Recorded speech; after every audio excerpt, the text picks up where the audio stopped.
Hi and welcome to On the Money. Australian banks and credit unions will have their transactional systems secretly tested to find deficiencies and stop fraud and abuse of institutional infrastructure plugged into the new payments platform, or NPP, after 2 PayID lookup attacks. The NPP confirmed it was taking its own steps to look for security holes among participants, a move strengthened by the impending designation of security settings like PayID address query limits. Non-compliant institutions could attract fines of up to $500,000 if they fail to meet the new designations. While the recent attacks did not result in direct financial loss or fraud to customers, they allowed the harvesting of customers' personal data, prompting breach notifications in multiple institutions.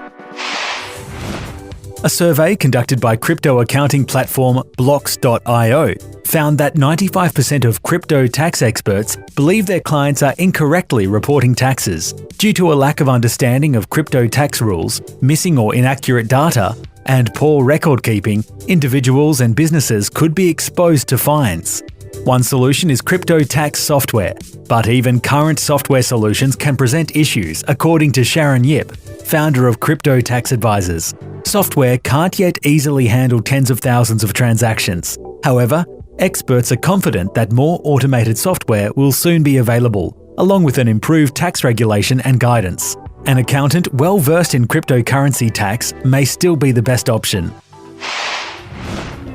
Australia is considering imposing a tax on digital companies' turnover, but will wait for other countries to take the lead.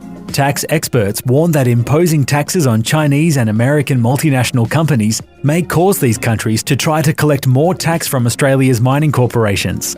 France has already implemented a 3% levy, applying to revenue from digital services earned in France by companies with more than 25 million euros in French revenue and 750 million euros worldwide.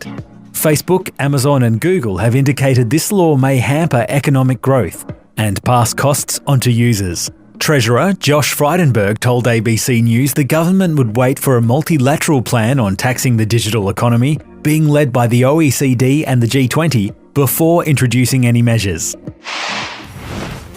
Laws to hold directors of construction companies liable for building defects could apply to existing developments, according to ACT Minister Gordon Ramsay. The move gives hope to victims of shoddy construction work who have had to fund their own repair works after companies deliberately wound up to escape sanctions. Mr. Ramsay said the practice which the laws would seek to punish was not the same as illegal phoenixing, although the two were related. Master Builders Association of the ACT Chief Executive Michael Hopkins welcomed the proposed new laws, but said it was important that efforts to deal with rogue operators did not impose extra burdens and costs on the majority of company directors. Other states may follow ACT's example in the near future.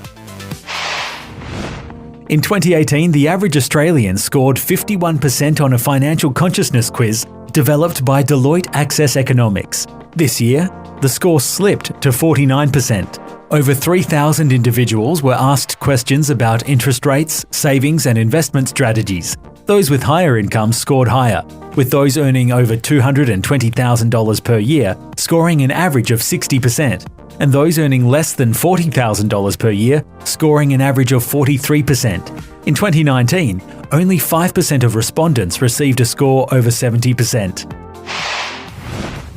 The popularity of green bonds is growing, but green bonds only lower emissions and make the world greener at the margins. In the global bond market, green bonds make up far less than 1%. Additionally, green bonds don't actually finance new assets. Eliza Matthews, Westpac's Director of Sustainable Finance, says that, like most bonds, green bonds are generally used to refinance an asset after it's been built, with finance from mostly non-green sources.